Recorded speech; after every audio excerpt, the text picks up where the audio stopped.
Darth Sidious easily killed 3 Jedi in his office in seconds, so what's to stop him from doing the same to 12 different Jedi on the Council? And while in this fight, in episode 3, he had to call on Force speed to defeat the Masters, who knows what old Sith powers he will pull out of his sleeve for this one, but whatever it is, join me as I recall how each confrontation goes, proving which Jedi will survive the longest, and if Palpatine will survive at all. So if you're a big Star Wars fan and you know this scene very well, then this video should be very cool for you, and if you have no clue what I'm talking about so far in the intro, then well, just sit back and enjoy a story, because that's basically all this is. On Coruscant, the Jedi Council, which had just gotten back from their respective planets after the abrupt end to the Clone Wars, were here to discuss what to do with the ever-growing clone army as the early afternoon traffic of speeders passed around their spire. But then, just as the conversation starts to get heated, they hear the chime and buzz of the elevator leading up to the chamber. The group find themselves slowly quieting down as the doors get ready to open, but when they do, a blasphemous sight is met of the Chancellor Palpatine standing in the elevator. "Chancellor, surely you haven't forgotten that this area of the temple is off limits to senators.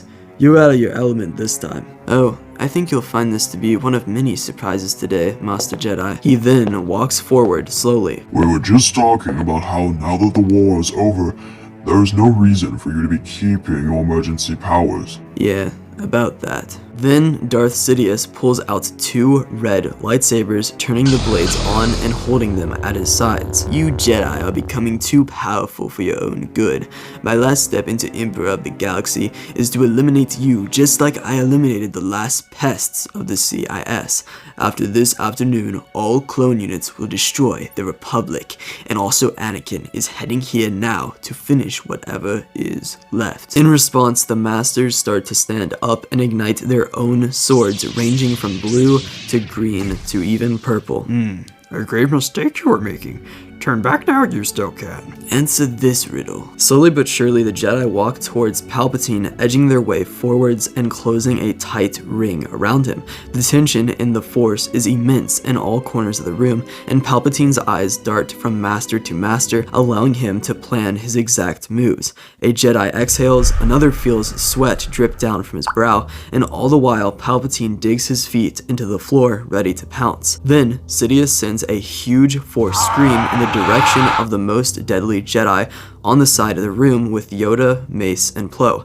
As these Jedi are stunned and blinded momentarily, in the same second, Palpatine spins around and kicks a few of the Jedi back before cutting through Coleman Kaj with both of his lightsabers, and then he darts over to Agen Kohler, and after trading a single blow with his lightsaber, Palpatine cuts through his torso, and then as Kohler kneels to the ground, Sidious dismembers his legs, making him fall to the floor dead. Then, in this same blink and you'll miss it moment, Palpatine flips over to Stas Ali, who is just pulling up her lightsaber to protect herself from the monster in the room, and he cuts through her throat with his lightsaber before force pushing her out of the window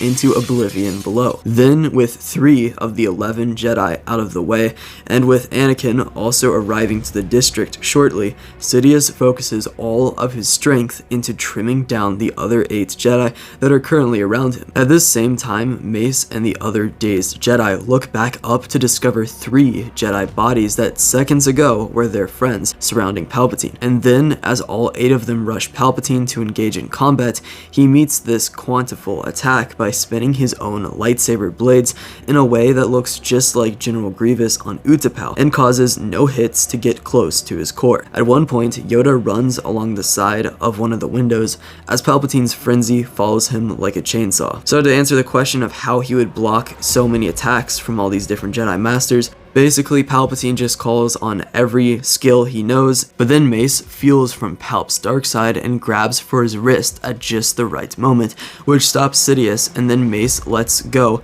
and kicks him into the elevator before the Jedi charge in and start to battle with him in an elevator fight scene type battle. As the lift descends down the central spire, Palpatine spins his blade behind his back, holding off Plo and Mundi before force choking half of the Jedi, including Mace, and knocking over the other half with the dark side right afterwards. As the elevator nears the bottom and starts to click into place, Kit Fisto helps force push Obi-Wan above Palpatine, who then kicks down and knocks the lightsaber out of his hand, giving the rest an opportunity to finish him off. But Darth Sidious uses a Force illusion, which is a dark side power, to create a double of himself that then turns on its own lightsaber.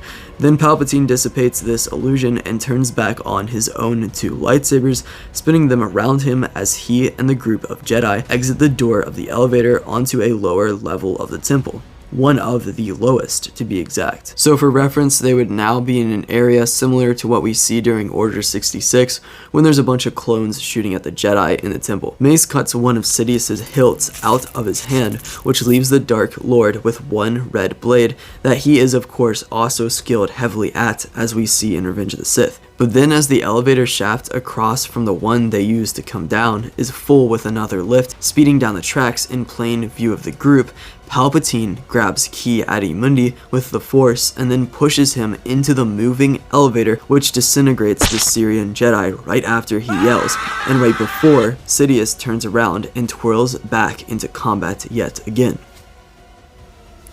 Then as the great halls of the temple are filled with a swarm of Jedi pushed back by Palpatine, they get further and further away from the spire where they first started fighting. But it seems Sidious would think that that central tower is too far away, because shortly after he used the Force to lift the entire spire and then crash it through the layers of building into 3 of the 7 Jedi still fighting, meaning that Obi-Wan, Saesee Tiin, and Shaak Ti, who were standing in front of Sidious, are crushed out of existence without hesitation. Then as the huge broken spire pressures the ground around them, causing cracks all over the place, Palpatine lifts up another huge spire, preparing to take out the remaining 4 Jedi. But as he flings it through the roof towards them, they all manage to dodge out of the way, meaning the spire misses and goes straight through the wall of the temple, leaving a massive opening to the outside with whatever the Coruscant version of cinder block debris is lying about. Then as the bunch is recovering,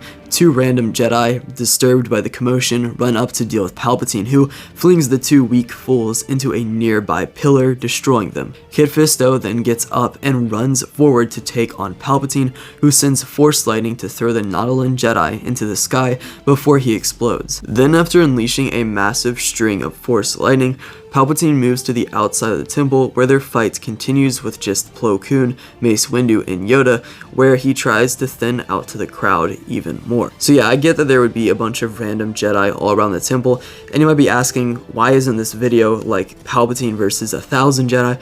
And I'm sure that would make a cool video, like maybe the entire arena battle scene, but it's like just Palpatine versus all the Jedi. I don't know that would go too well for him, to be honest, but basically the idea here is that all the Jedi are just on lunch break outside or something, besides a couple people, so just go with that. But then he takes on Plo by using the ancient Sith power called Force of Shadow, so that from Plo's view, the sun from the Coruscant system suddenly dims out, leaving the planet in darkness, and with only a few practically street lights in the interior of the opened Jedi temple, Plo Koon has only his breathing and the hum of his lightsaber to keep company. Other than that, complete darkness.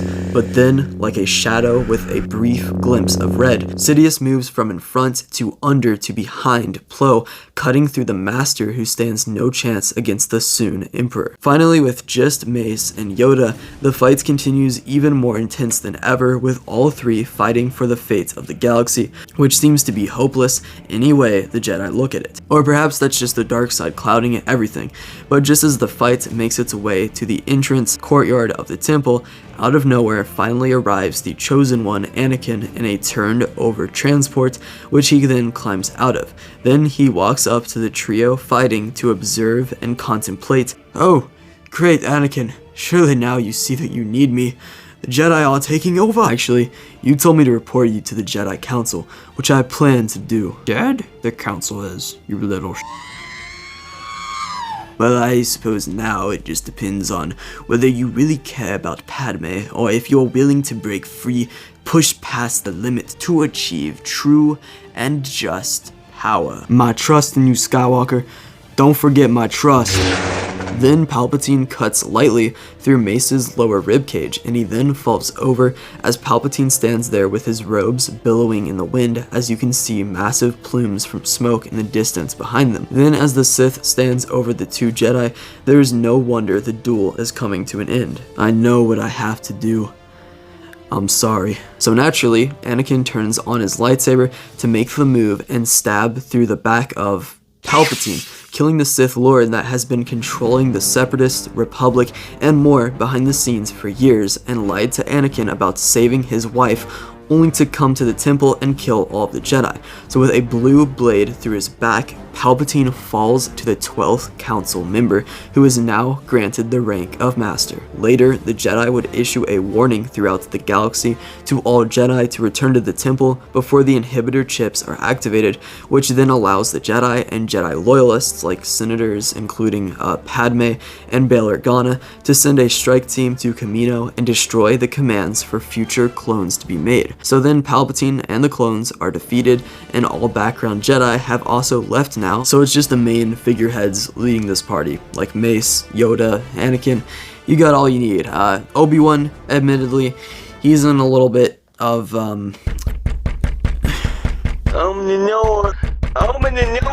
So this is one of many what ifs I'm going to start pushing out over the next month or so. There's no reason that there's these many what ifs now, it's just that this is kind of the way that the video ideas I had happened to work out in my schedule. But anyway, that's it for this video. You can subscribe if you want to. I upload every Friday at 5 p.m. Eastern Standard Time, and I also post shorts on Saturday. But yeah, see ya.